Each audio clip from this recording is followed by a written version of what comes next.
कई बार जब आप इतिहास से बात करने की कोशिश करते हैं तो पहला सवाल आपको फ्रेम करना होता है। ऐसा कई बार होता है और ये मौका मिलता हो तब जब आप हिंदुस्तान के इतिहास के एक ऐसे पन्ने को जिसको आज तक लोग पढ़ नहीं पाए या जिस पर आज भी नई नई इबारतें लिखी जा रही हैं, एक रियासत के युवराज, रीजेंट के बाद सदर रियासत, फिर गवर्नर, वहाँ से केंद्रीय राजनीति में मंत्री, केंद्रीय मंत्री, इंपॉर्टेंट पोर्टफोलियो, और फिर अमेरिका जैसे देश में राजदूत बनकर, और फिर वापसी। इतनी लंबी, इतनी कहानियों के बाद जब आप उस व्यक्तित्व से बात करते हैं तो लगता है कि जैसे एक ऐसा फलक है जिसमें आप एक युवराज से बात करना चाहते हैं, या आप एक ऐसे राजनेता से बात करना चाहते हैं, या फिर एक हिंदू धर्म के मनीषी के तौर पर वेदांग उपनिषद के अध्ययनरत एक जो हमेशा अपने आप को कहते हैं कि वो इसके छात्र हैं, उनसे बात करेंगे। लेकिन फिर भी हम लोगों को सवाल जवाब करने हैं। आज हम मिल रहे हैं करण सिंह जी से। डॉक्टर साहब, आपका बहुत बहुत स्वागत है, आप इस प्रोग्राम में शामिल हुए। डॉक्टर साहब, मेरा सबसे पहला सवाल यही है, क्योंकि मैं फिर कह रहा हूँ कि आपसे अगर मैं आज जम्मू कश्मीर रियासत की बात करते हैं, वो रियासत जिसको हम लोग कहते हैं कि सबसे ऊंचा हमारा मुकुट भी है, हिंदुस्तान का मुकुट भी है, और आपने कहा कि आप बहुत उसको मतलब श्लोक को बहुत उच्चारित करते हैं, एकम सत्य विप्रा बहुधा वदंती, ऋग्वेद की उसके साथ आप करते हैं। लेकिन आपको लगता है कि सच क्या है आज भी जम्मू कश्मीर का भारत के साथ रिश्ते को आप कैसे देखते हैं? देखिए, भारतवर्ष के साथ रिश्ता जो है वो 47 से आरंभ हुआ। वैसे तो एक प्रकार से तो हज़ारों साल से था। कश्मीर एक बहुत प्रसिद्ध, हमारा राज्य नहीं बना हुआ था, डोगरा राज्य, लेकिन कश्मीर तो बड़ा प्रसिद्ध था। नमस्ते शारदे देवी काश्मीर पूर्ववासिनी, तो कश्मीर की तो बड़ी पुराना इतिहास है। लेकिन रियासत जम्मू कश्मीर जो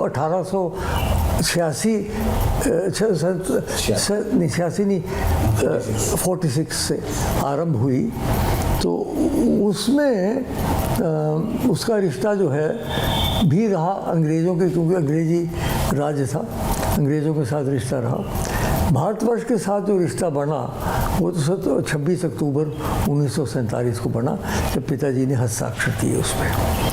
उस वक्त से लेके आज तक ये रिश्ता बदलता रहा, कई रूप इसने धारण किए।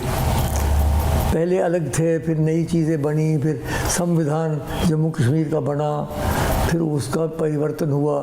करते करते करते करते कई आपस में संबंध भी हुए, एग्रीमेंट्स हुए, और फिर अंत में जाके अब 5 अगस्त 2019 में इन्होंने एक इसका बड़ा महत्वपूर्ण वो कर दिया। हालांकि जम्मू कश्मीर अब भी हैं दोनों इकट्ठे, लेकिन जो हम मुकुट मानते थे, भारतवर्ष का मुकुट है, अब तो हम हिमाचल और हरियाणा से भी छोटे हो गए, यूनियन टेरिटरी हो गए।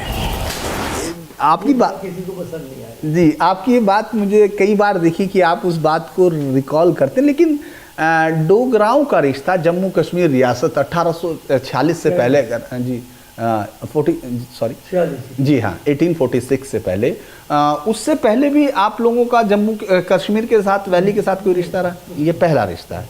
और वो उससे 1840 से लेकर आज तक, मतलब जब तक आपने वहाँ सदर रियासत के तौर पर संभाला, मैं वैली की बात कर रहा हूँ, क्योंकि जम्मू में आपने लगातार जीत हासिल की, लोकसभा जीती आपने, सार्वजनिक जीत, लेकिन फिर कभी कई बार वैली में गए आप, चरारे शरीफ पे भी गए आप, कई बार वापसी में गए, मुए मुकद्दस पे आपका बड़ा उसमें जब आप पहुँचे लोगों ने, और उसके बाद बड़ा संयोग है कि अगले दिन वो मिल गया जी, आप आ गए। लेकिन आपको लगता है कि फिर एक रिश्ता घाटी के साथ उस तरह का रह नहीं पाया, मतलब जिसको हम कहें, उसके पीछे कारण क्या रहा?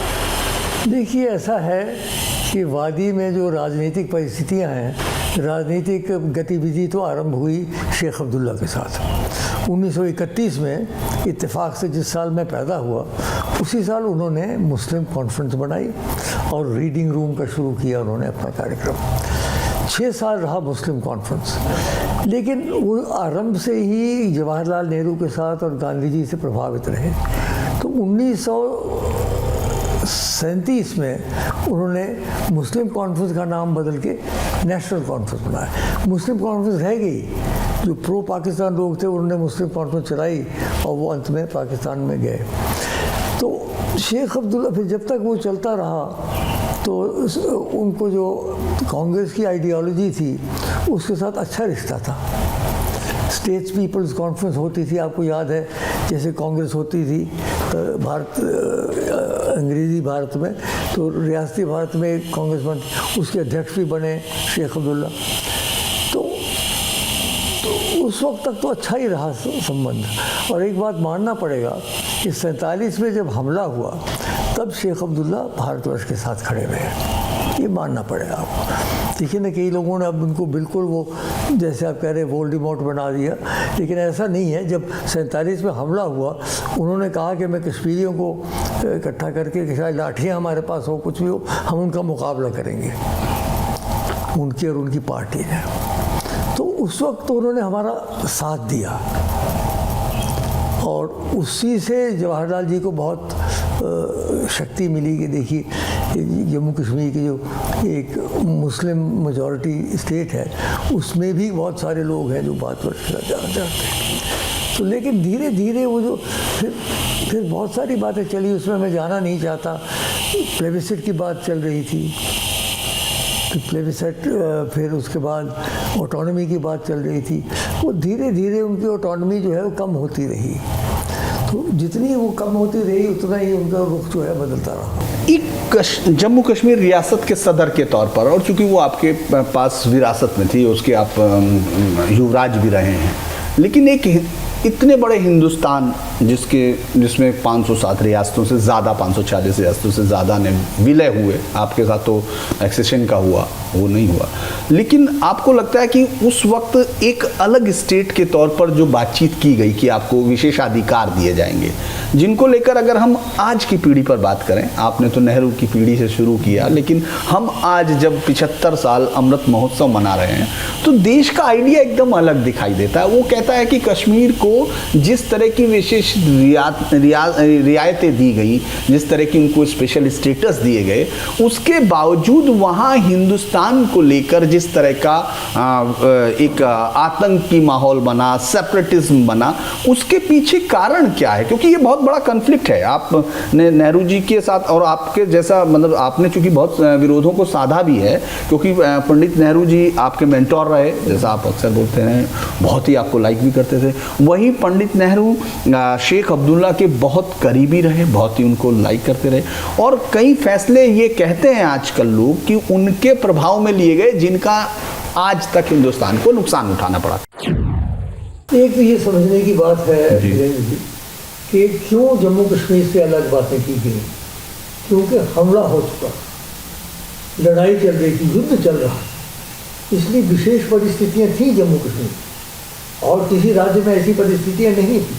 हैदराबाद में कुछ हुआ, वहाँ तो पुलिस एक्शन करना पड़ा, बात खत्म हुई, लेकिन यहाँ युद्ध चल रहा था, इसलिए युद्ध के दौरान और फिर यूनाइटेड नेशन में चला गया। वो मुझे लगता है कि वो जो यूनाइटेड नेशन में ले जाना, वो लॉर्ड माउंटबैटन के कारण पंडित जी ले गए। वो अगर नहीं लेते तो अच्छा था, क्योंकि उन्होंने समझा कि बड़ा साफ है, उन्होंने हमला किया, यूनाइटेड नेशन कहेगा कि हमला वापस कर दो, तो ये नहीं वो समझ रहे थे। एक दफ़ा यूनाइटेड नेशन में चले गए तो वहाँ जो मखमसे हैं, वहाँ जो सारी इंट्रीगें हैं, वहाँ जो चक्रव्यूह हैं, उसमें फंस गए। तो हम चले गए वहाँ, माउंटबैटन के कहने पे मुझे लगता है वो गए। अब वहाँ भी चल रही थी डिबेट, युद्ध भी चल रहा था, इसीलिए स्पेशल पोजीशन करना पड़ी जम्मू।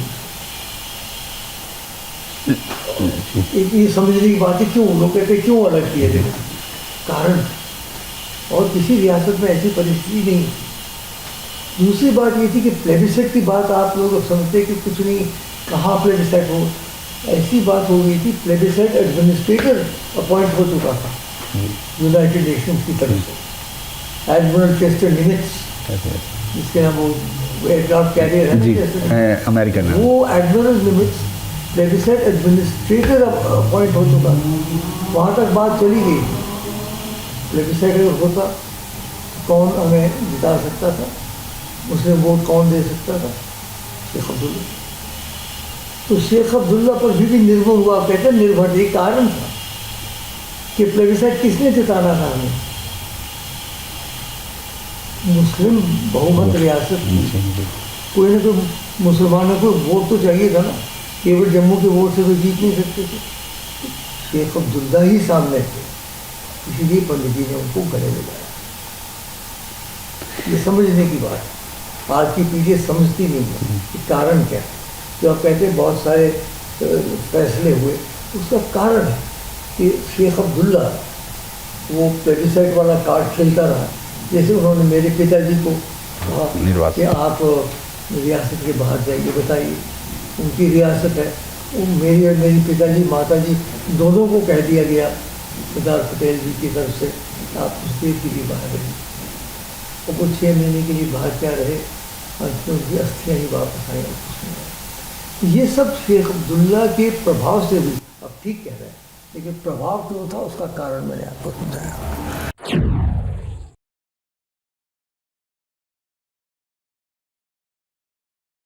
अच्छा, एक और बात है, चूंकि आपका व्यक्तित्व बहुत सौम्य रहा और आपने इतने समय तक नहीं कहा, लेकिन मैं आज इसलिए आपसे पूछ रहा हूं, आप 92 के हैं और आपकी पीढ़ी के बाद हमको ये सवाल पहले बताने वाला कोई नहीं रहेगा, इसलिए मैं नहीं कहता कि आज आप पर आपको जवाब देना है। लेकिन मेरी एक ईर्जा है कि आप ये पीछे मुड़ के एक बार देखना पड़ेगा कि जब वो हट सकता था बाद में, तो उसको कभी प्रयास नहीं किया। और क्या आपको लगता है कि जो कम्युनल पॉलिटिक्स है उसमें कभी इन्वॉल्व हुए शेख अब्दुल्ला? नहीं, हट सकता था की बात ये है कि उसको क्यों हटाएंगे? तो उनको प्लेबिसाइट जब नहीं हुआ तो उसके इवज में बताया गया कि हम आपको ऑटोनॉमी देंगे। उनके साथ मुआहदा हुए, उनको बताया कि कॉन्स्टिट्यूशन बना, मैंने दस्तखत की कॉन्स्टिट्यूशन से 1953 में, और वो कॉन्स्टिट्यूशन बना। तो वो एक चीज़ हमने की, इसके विरुद्ध में हम प्लेबिसाइट नहीं हो रहा था, हम ये करेंगे, उसको क्यों हटाए जब भारत सरकार ने ही किया है वो? हाँ, ये ज़रूर है कि 370 बहुत डाइल्यूट हो चुका था। जब तक ये अर्थ में हुआ उस वक्त तक 370 खोखला हो चुका, क्योंकि 370 का मतलब ये था, 2 बातें थी। एक तो भारतीय कॉन्स्टिट्यूशन की जो है आयतें वो ऑटोमेटिकली नहीं लगेंगी, लेकिन लगाते लगाते 99 में से 93 लग गए थे सेंट्रल लिस्ट वाले। दूसरी बात थी नौकरियाँ और ज़मीन। पिताजी ने 1929 में इसलिए कानून लाया था कि अगर नौकरियाँ खुल जाती तो सब बंगाली ले लेते, वही पढ़े लिखे, हमारे लोगों को मौका नहीं मिलता। और अगर ज़मीन खोल देते तो पंजाबी सब खरीद लेते, उनके पास पैसे। तो अपने लोगों की रक्षा के लिए उन्होंने नौकरियां और ज़मीन सुरक्षित रखी। ये था 35A, जिसके ऊपर लोग कहते हैं बड़ा भारी अभिशाप है। अभिशाप नहीं था ये किसी कारण किया गया। अगर हम समझें कारण क्या है तो तब बात समझ में आती। इसलिए 370 था ऑटोनॉमी की गारंटी, और 35A था ज़मीन और नौकरियों की गारंटी। मेरा सवाल वही था कि क्या कम्युनल पॉलिटिक्स भी शेख अब्दुल्ला की राजनीति में मिक्स थी? कम्युनल पॉलिटिक्स तो जम्मू कश्मीर था ही मुस्लिम मेजॉरिटी। ये तो आश्चर्य समझिए आप कि सारा देश आपने बंटवारा करवा दिया धर्म के नाम पे, लेकिन जम्मू कश्मीर में लोग फिर कुछ खड़े रहे नहीं। तो कोई कहता अच्छा ठीक है, जब वो सब गया तो जम्मू कश्मीर मुसलमान रियासत से जाने चाहिए पाकिस्तान। कह तो सकते थे ना, अब तो कहते नहीं कहते नहीं। क्यों नहीं कह सकते? जब आपने बंगाल का बंटवारा कर दिया, जब आपने पंजाब का बंटवारा कर दिया, तो जम्मू कश्मीर, इसलिए वहाँ मुस्लिम कॉन्फ्रेंस रही। और जैसे मैंने बताया कम्युनल जो आप कह रहे हैं, मुस्लिम जो सेंटिमेंट्स हैं वो धीरे धीरे चूंकि ऑटोनॉमी कम होती रही, उनको लगता था शायद हमें ऑटोनॉमी मिलेगी। जब ऑटोनॉमी, और इसमें कोई शक नहीं कि पाकिस्तान की तरफ से जो आतंकवादी थे, अतिवादी थे, उनको तो मिलता रहा पैसा, तो वहाँ तो जब कम्युनल पॉलिटिक्स रहेगी रहेगी धीरे धीरे। शेख अब्दुल्ला का जहाँ तक प्रश्न स्वयं है, वो तो पहले तो बिल्कुल कांग्रेस की विचारधारा के था, लेकिन जैसे जैसे परिस्थितियाँ बदलती रही वैसे वैसे उनका भी कुछ रुख बदलता रहा,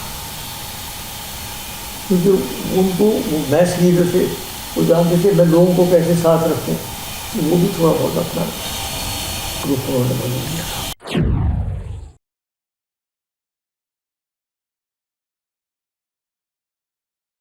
आप चूंकि उस वक्त तक सत्ता में रहे, चाहे वो चूंकि कांग्रेस सरकार जब रही, और आप तो 74 का जो उनके साथ समझौता इंदिरा और उनका जो अकॉर्ड था उसमें भी बातचीत हुई, लेकिन एक चीज़ जो बाकी देश के लोगों को, बहुत हम लोगों को, तमाम लोगों को, मैं पत्रकार भी उसी पीढ़ी का हूँ तो ये मेरे सवाल होंगे कि ये बार बार जो वहाँ एक लेवल के बाद टर्ज्म आना शुरू हुआ, क्योंकि बाकी हिस्से में भी हुआ, हम लोगों ने उस तरह से कश्मीरी पंडितों को बाहर निकलते देखा। उस वक्त शायद आप उस समय, मैं अमेरिका में था उस वक्त भी थे, मैं था ही नहीं यहाँ। वो निकलने तक की परिस्थिति कैसे पहुंच गई? वो बहुत दुर्भाग्य रहा। उस वक्त ऐसी भयंकर परिस्थिति थी, टेररिस्ट आ गए थे, पाकिस्तान की तरफ से बहुत सारे लोग आ गए थे, और ऐसा भयंकर वातावरण बन गया था कि जितने कश्मीरी पंडित थे, और कश्मीरी पंडित इतनी योग्य कम्युनिटी है, पढ़े लिखे हैं, निपुण हैं, सारे के सारे वहाँ से निकल गए। वो बहुत बुरी बात हुई, और आज तक वो बाहर हैं। बहुत कोशिशें की गई वापस ले जाने के लिए, नहीं थी। तो ये भयंकर कांड हुए, इसमें कोई शक नहीं है, और टेररिज्म भी होता रहा, क्योंकि देखिए मुसलमानों का ऑब्वियसली असर तो, मैं आपको एक उदाहरण दूँ अजीब जैसा देखिए, आप पहली बार कह रहा हूँ, जैसलमेर एक राज्य, हमारे साधु साहब थे महाराजा है, बिलफर्ज जैसलमेर पाकिस्तान के साथ जा सकते थे, कोई भी जा सकता। तो जैसलमेर में जो हिंदू थे उनका क्या रुख रहना था? प्रो इंडिया नहीं रहना था उन्होंने। क्या कह रहा हूँ मैं, समझ रहे हैं आप क्या? क्योंकि वहाँ उनकी अक्सरियत थी, वो उनकी तरफ रुख रख सकते थे, ये कहना आपका? हाँ, तो मुसलमान रुख रख सकते थे दूसरी तरफ। इसमें असाधारण बात क्या है? आपके नागालैंड में नहीं कर रहे हैं गड़बड़ सारे, वहाँ तो क्लियरली वो सेसेशन की बात होती है, अलग होती है, नागालैंड और दूसरे बाकी जो वो आतंकवादी हैं सारे। तो जम्मू कश्मीर में केवल मुसलमानों को ही दोष देना कि नहीं उन्हीं के कारण हुआ, कि उनके उद्गार उनके भी हैं। मैं नहीं कहता हूँ कि जायज़ हैं या योग्य हैं, लेकिन हैं, वास्तविकता माननी पड़ेगी। जी, सच की आंखों में तो देखना ही चाहिए, नहीं तो कोई राष्ट्र आगे नहीं बढ़ता है। वही इसीलिए, क्योंकि मैं पहली गलती हमको लगता है कि पंडित नेहरू जब वो वहाँ जाते हैं, हाँ, वो इंटेंशन नहीं थी, लेकिन वो इंटेंशन तो बहुत अच्छी थी। हाँ, इंटेंशन अच्छी, क्योंकि अब वो कॉलोनियलिज्म से निकले थे पहली बार, तो देखिए ये जा रहे हैं वहाँ फैसला करवाने, लेकिन वो फंस गए वहाँ।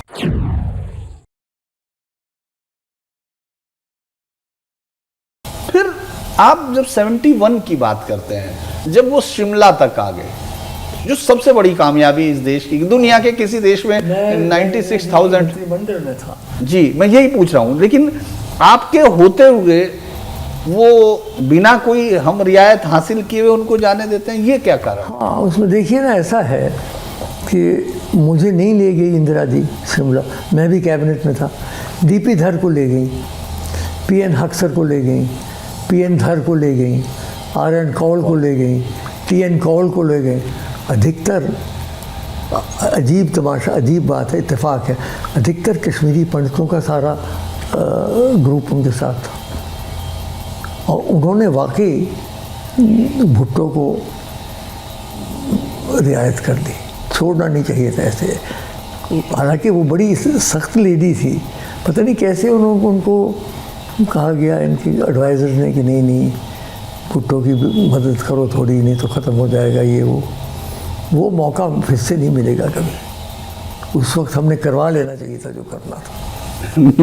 देखिए, आपने 2 उदाहरण दिए, आपकी मुस्कुराहट से वो है, लेकिन 2 उदाहरण बहुत, एक इंटेंशन दोनों बार बहुत अच्छी थी, क्योंकि मैं इंदिरा गांधी जी को मैं भी मानता हूं कि दुनिया की उस दौर की जब पूरा प्रेशर पूरी दुनिया का हमारे खिलाफ था, तब भी उन्होंने उस समय दिए। लेकिन नेहरू जी चूक कर गए 48 की उस दौर में, जब हम लोगों ने जाके कहा कि साहब आप इसमें मीडिएट कीजिए, और इंदिरा जी कर गई 71 में। तो क्या आपको लगता है इसके अलावा भी इंडियन पॉलिटिशियन, सारे के लिए कह रहा हूं मैं, किसी पार्टी पे नहीं जा रहा हूं, कि जो इंडियन पॉलिटिशियन, क्योंकि बीच में तो वीपी सिंह थे जब 90 हुआ है, तो इसलिए तो इसका मतलब क्या इंडियन जो पॉलिटिशियन है जो दिल्ली में बैठते हैं वो कश्मीर को समझने में या उसके जो फैसले लेते थे उसमें कहीं ना कहीं कोई जमीन से दूरी उनकी दिखती रही?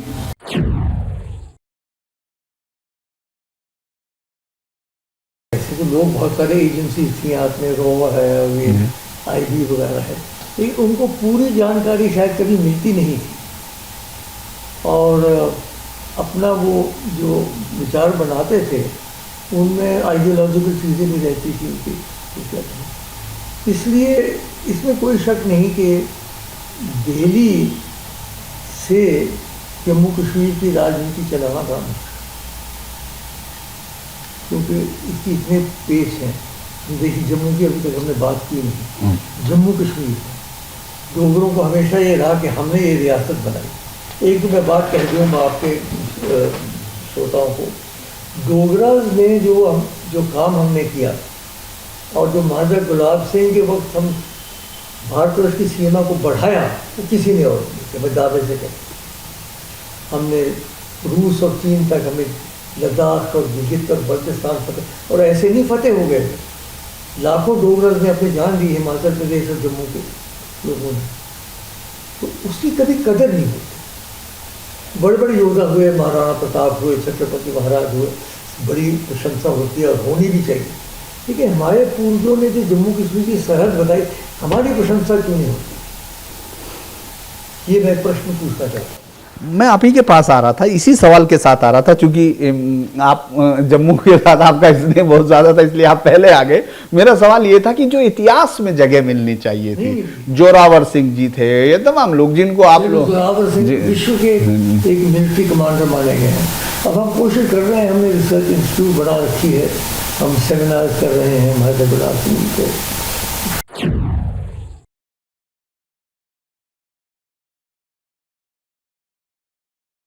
आपकी तो मतलब जो शायरी पे, सब पे आपसे क्या मैं किसी एक पे पूछूं, लेकिन वो चीज़ आपको फील हुई जब आप सत्तारूढ़ पार्टी में भी रहे, कि आपसे कश्मीर को आपसे नहीं पूछा गया, उसके लिए उनको ये बात फील हुई? आपने कभी कहा ये बात की तुम लोगों से? कहना क्या था किसी को, वो नहीं, मुझे नहीं उन्होंने इन्वॉल्व किया। यानी सोनिया जी और डॉक्टर मनमोहन सिंह 40-50 बार जम्मू कश्मीर गए होंगे, क्योंकि सोनिया जी का प्लेन था नहीं, मनमोहन सिंह जी के साथ ही जाते थे। मुझे कभी नहीं ले गए, एक बार भी नहीं। तो मेरी अपनी विचारधारा है, मैं स्वतंत्र विचारक हूँ। मतलब स्वतंत्र विचारकों से लोग जीतते नहीं, ये बात तो बिल्कुल सही है कि जो विचार स्वतंत्र होते हैं उससे सत्ताएं भी डरती हैं, लेकिन आपको ये फील तो होता होगा, क्योंकि 71 में जहां आप मिनिस्टर थे, आप आए, आपने अपनी मर्जी से वहां से छोड़ के आए, वरना तो आप ताउम्र वहां रह सकते थे बड़े आराम से। हाँ, तो आप वहां आए इस उम्मीद में भी आए होंगे कि जम्मू कश्मीर को भी ये देश सोचेगा, ऐसी उम्मीदों के साथ आए होंगे। 71 में नहीं हुआ, उसके बाद फिर चलिए 77 इमरजेंसी का दौर तो अलग दौर था, और उस वक्त भी आप उस मिनिस्ट्री में थे जिसकी वजह से ये सारा कुछ चला। अब उसमें आपकी चली नहीं, मुझे नहीं, और मैं ही जीता इलेक्शन। अजीब बात ये है, सारे भारतवर्ष उत्तर भारत में हार गए, 3 लोग जीते, मैं जीता उसमें से, हेल्थ मिनिस्टर रहते हुए। तो लोगों को पता था कि मैं तो लिखता रहा मंत्रियों को कि मुझे खबरें आ रही हैं कि जोड़ो जबरी हो रही है, नहीं करना चाहिए, नहीं करना। शाह कमीशन जो बैठी थी उसने सारा देखा, उसकी रिपोर्ट आप पढ़ लीजिए।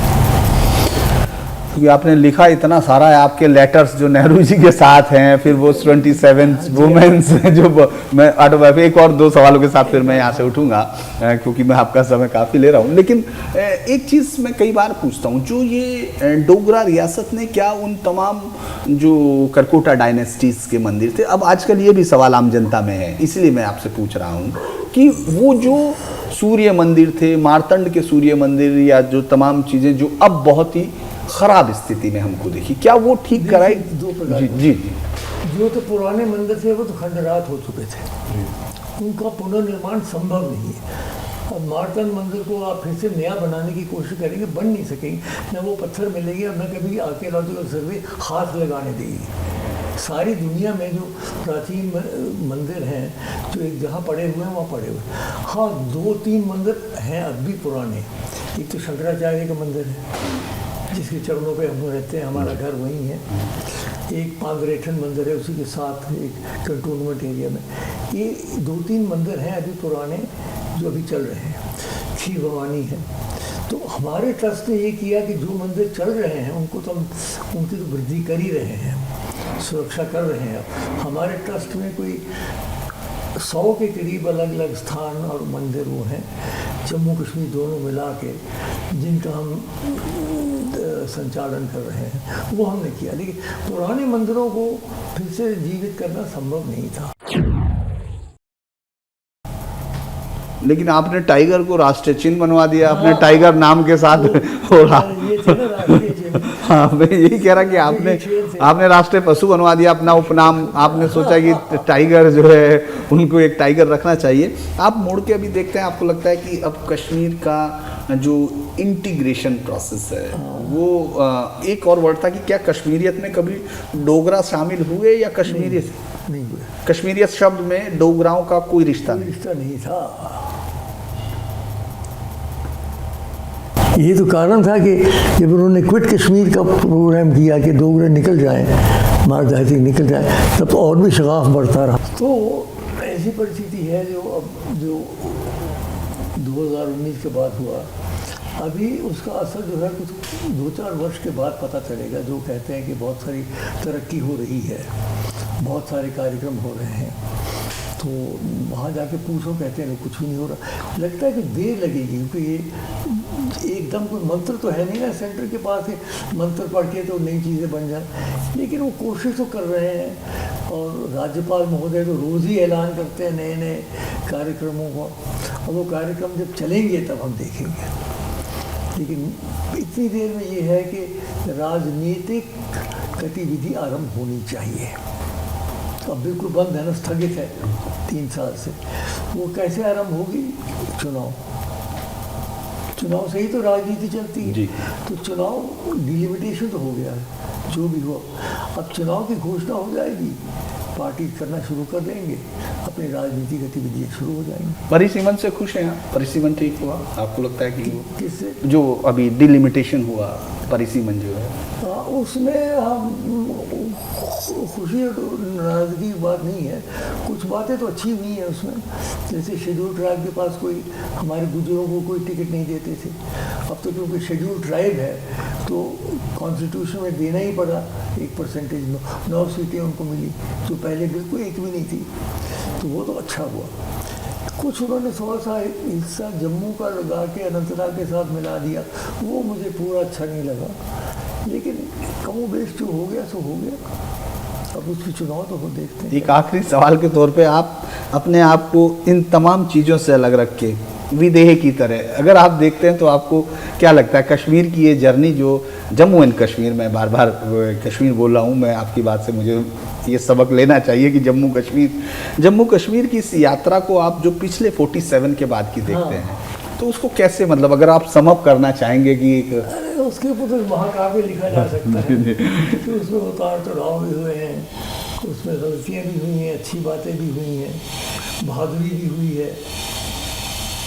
करगिल को देखिए कैसे फिर से फतह किया, कितनी बड़ी कुर्बानियाँ देनी पड़ी, और लेकिन तबाही भी बहुत हुई। पाकिस्तान को लेके क्यों, कभी लगता आपको भी लगा कि ये जिस तरह से कहते हैं बार बार अलगाववादी पाकिस्तान को शामिल करो, पाकिस्तान को शामिल करो, जबकि हम ये मानते हैं कि ये हमारा है, हम आपसे बात करेंगे, पाकिस्तान से क्यों करेंगे? नहीं, देखिए ना, पाकिस्तान से बात तो पंडित जवाहरलाल नेहरू ने भी की, डॉक्टर मनमोहन सिंह ने भी की। डॉक्टर मुशर्रफ से क्या, मुशर्रफ पाकिस्तान के ही थे ना, और तो कहीं के नहीं थे, ईरान के तो नहीं थे, पाकिस्तान के थे। उनके साथ बात की। नरेंद्र भाई मोदी गए उनके यहाँ, जब वो जो उस वक्त वो थे प्रधानमंत्री, जिनकी लड़की की शादी हुई थी, तो हो गए बात करना। नवाज साहब तो पड़ोसी है, बात तो करना ही पड़ेगा। हम ये नहीं कह सकते हम बात नहीं करेंगे आपसे, लेकिन बात किस तरीके से हो, क्या हो, बात और है। सिर्फ कश्मीर की डेस्क पे आप बैठे हैं और आप पंडित जवाहरलाल नेहरू, इंदिरा गांधी जी और नरेंद्र मोदी जी, इन तीनों को देखते हैं तो कुछ कोई रिकॉर्ड सब अब तीनों बड़े बड़े जबरदस्त व्यक्तित्व हैं, अलग अलग है। जवाहरलाल जी जैसे आज मोदी जी छाए हुए हैं ना, वैसे पहले 17 वर्ष जवाहरलाल जी छाए हुए थे। आप लोग कोई समझ नहीं सकते हैं, कल्पना नहीं कर सकते कि जब बंटवारा हुआ कितनी हाहाकार मची हुई थी। सिविल सर्विस टूट गई थी, आर्मी टूट गया था, हाहाकार चारों ओर। उस समय जवाहरलाल जी और वल्लभ भाई पटेल जो गृह मंत्री, उन दोनों ने मिलकर अगर नहीं संभाली होती ना भारतवर्ष की कश्ती, तो चर्चिल वाली बात हो जानी थी कि हमारे जाने के बाद इसके 20 टुकड़े हो जाएंगे। उन्होंने संभाला और वो सारा दृश्य मैंने देखा। सरदार पटेल की भी बड़ी कृपा थी मेरे पे, उनके यहाँ भी मैं रहा, उन्होंने बुलाया मुझे देहरादून गेस्ट हाउस पे, जब बीमार थे 14 दिन रहा मैं वहाँ। तो बहुत अजीब कहानियाँ। और ये तीनों व्यक्तित्व जिनका आपने किया, जवाहरलाल जी का अपना व्यक्तित्व छाए हुए थे, नायाब आदमी थे। हमारी पीढ़ी जो है वो तो उन्हीं से प्रभावित थी, क्योंकि हमने डिस्कवरी ऑफ इंडिया ऑटोबायोग्राफी इत्यादि पढ़ी थी। गलतियाँ की होंगी, सब करते, कोई बिना गलती के आदमी नहीं होता। इंदिरा गांधी का अपना व्यक्तित्व था, वो भी एक 10 वर्ष रही, नहीं 15 वर्ष रही, वो भी रही। ये 17 वर्ष है, वो 15 वर्ष रही। और नरेंद्र भाई मोदी का क्या कहना है, ये इनका अपना व्यक्तित्व है, ये भी इतने वर्ष ही रहेंगे कम से कम। इसलिए तीनों जो हैं, मुझे लगता है हमारे इतिहास में ये 3 व्यक्ति जो हैं, इनका बड़ा विशेष स्थान रहेगा। कश्मीर को लेके आप इनके बारे में क्या कहेंगे? नरेंद्र मोदी जी समझ पा रहे कि नहीं कश्मीर, आपको लगता है? जम्मू एंड कश्मीर दोनों। नरेंद्र मोदी मुझे लगता है समझते रहे होंगे, इसमें कोई। अमित भाई चला रहे हैं अधिकतर होम मिनिस्ट्री, ये जम्मू कश्मीर को, लेकिन नरेंद्र भाई भी बड़े सक्रिय हैं, तो समझ रहे होंगे जरूर। समझ रहे होंगे जरूर।